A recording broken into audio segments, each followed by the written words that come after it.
लावायचा आहे. तर काय करायचं त्याच्यासाठी? मी त्यांना सांगते की तुम्ही ना सगळ्यात पहिले सकाळी उठायला सुरुवात करा. तुम्ही म्हणाल की मी 9 वाजता उठून मॅरेथॉन धावतो, तर ते मुश्किल आहे.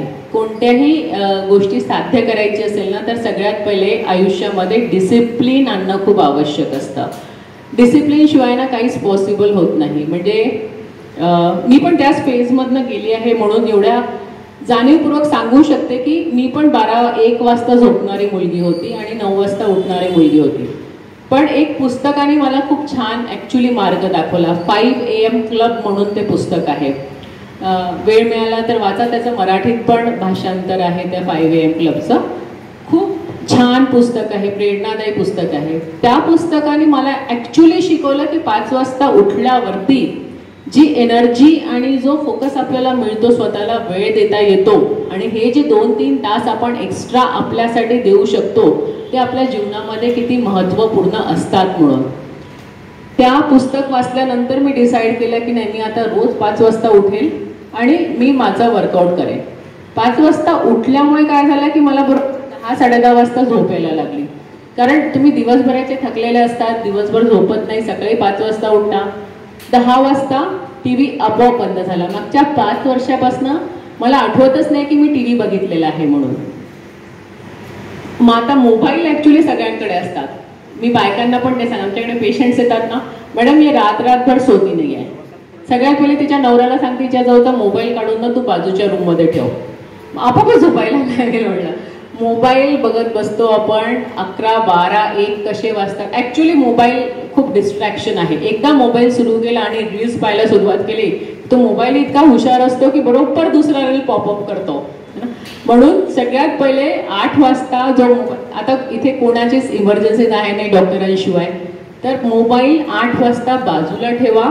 आपोआप एक पुस्तक हातात घ्या, कोणतं पण, गोष्टीचं घ्या, अभ्यासाचं घ्या, कोणतं पण. नाही तुम्हाला 10 वाजता झोपायला तर बघा, पुस्तकांसारखं दुसरं झोपायचं चांगलं माध्यम नाही आहे ॲक्च्युली रात्रीच्या वेळेवर, त्यांच्याही अभ्यासाच्या पुस्तकाशी. पुस्तक घ्या, आपोआप झोप येईल.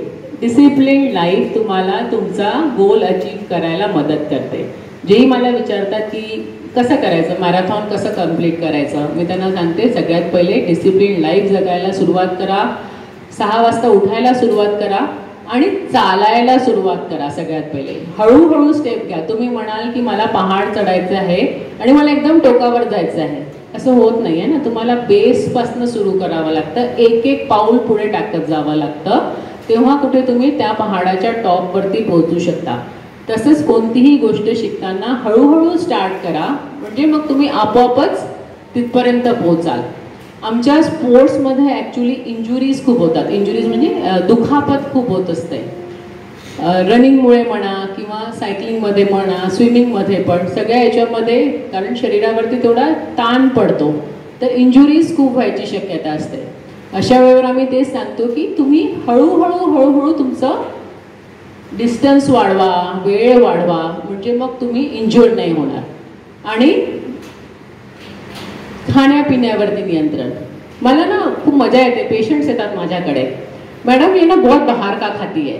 बरं ती हाउसवाईफ असते, बरं ये ना बाहर का बहुत खाती है, इसको ना पाणीपुरी खाना पसंद है. आता मी त्यांना ते सांगते, अरे कमवतच नाही, हिला बाहेर कोण घेऊन जातं, मैं लेके जाता हूँ. म्हणजे कशाला घेऊन जातो, समजा तुला माहिती आहे की तुला नाही खाऊ द्यायचं आहे तर नका घेऊन जाऊ ना. डिसिप्लिन लाईफमध्ये आपण आपले ॲक्च्युली पूर्ण लाईफस्टाईलच चेंज करतो. आजकाल ॲक्च्युली आम्हाला खूप जास्त प्रॉब्लेम्स दिसून राहिले आहे मुलींमध्ये, कारण की लाईफस्टाईलच चेंज झाली आहे. पहिले जसं आपण 10वीपर्यंत खेळायचो, मला आठवतं की 9वी-10वीपर्यंत आपण कबड्डी, खो खो हे सगळे गेम्स खूप आपल्याजवळ कॉमन होते. आजकाल शाळेंमध्ये हे गेमच दिसत नाही. अभ्यास अभ्यास अभ्यास. पोरी या ठिकाणाहून उठतात, त्या ठिकाणी बसतात, प्लस खाण्यामध्ये मॅगी, मैद्याचे पदार्थ खूप जास्त प्रमाणात वाढले आहे. त्याच्यामुळे या मुलींना होणारे दुष्परिणाम दिसून राहिले आहेत. जेव्हाही आपण कोणती पण एखादी गोष्ट, स्पेसिफिकली व्यायामाचा म्हणतो, तेव्हा पूर्ण ना आपला दृष्टिकोनच बदलतो. जेव्हा आपण व्यायाम करायला सुरुवात करतो तेव्हा आपल्याला कळतं की अच्छा, मी इतकं चाललो तेव्हा माझं एवढूसं पोट कमी झालं, आहे ना. मग आपोआपच आपण खाण्यावरती बंदी आणतो आपल्या, की नाही मला तळलेले पदार्थ नाही खायचे, मला मैद्याचे पदार्थ नाही खायचे, कारण याने माझं वजन वाढून राहिलंय, मी जी सकाळी मेहनत करतो आहे ती वाया जातो आहे. एक गोष्ट, एक छोटीशी गोष्ट दुसऱ्या गोष्टीला प्रेरित करते. म्हणून सगळेच म्हणतात की ना, जे जे पुस्तक आहे त्याच्यामध्ये सगळ्यांनी हे सांगितलंय की बदल करताना एक खूप सुंदर पुस्तक आहे पुन्हा, ॲटॉमिक चेंजेस म्हणून, त्याचं पण मराठीत भाषांतर आहे.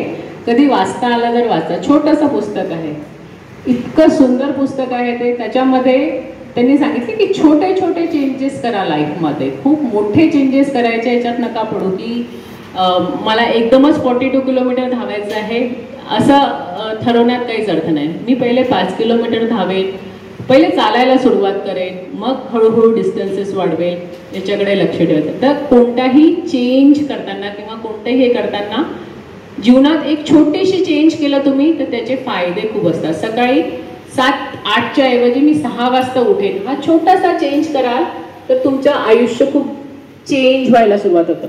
मिळणारे त्याचे जे फायदे आहेत ते एकदम नाही दिसणार तुम्हाला, की आज मी 6 वाजता उठली आहे तर त्याचा फायदा मला उद्याच दिसला पाहिजे असं नाही राहत. पण हळूहळू ओव्हर द 6 महिने 1 वर्षात तुम्हाला त्याचा फायदा स्वतःहून जाणवायला लागेल की अच्छा, मी 8च्या ऐवजी 6 वाजता उठायला लागली तर माझ्या जीवनात किती मोठा चेंज आला म्हणून. तर छोटे छोटे चेंजेस जे आपल्याला पाहिजे असतात ते छोटे छोटे चेंजेस करा, जे पॉझिटिव्ह चेंजेस आहेत ते, आणि त्याचे फायदे तुम्हाला नक्कीच दिसतील. पुस्तकं तुम्हाला खूप इन्फ्लुअन्स करतात. छान छान पुस्तकं वाचा, आत्मचरित्र वाचा. आजकाल सेल्फ हेल्प बुक्स खूप निघाले आहेत. 1-2 पुस्तकं निवडायचे त्याच्यामधले फक्त आणि ते वाचायचे. तुमचं जीवनाकडे पाहायचा दृष्टिकोन बदलतो ॲक्च्युली. पुस्तकं वाचा,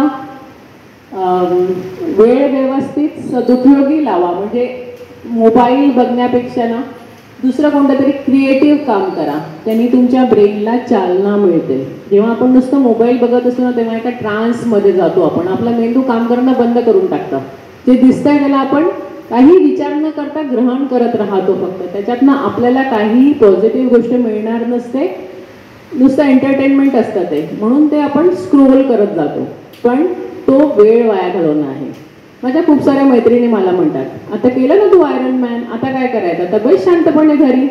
त्यांना तेच म्हणते, अगं इतक्या मुश्किलने मी एवढं डिसिप्लिन लाईफ जगायला शिकली आहे, मी काहीच नाही करणार तर तुमच्यासारखे पुन्हा नेटफ्लिक्स बघायला लागेल.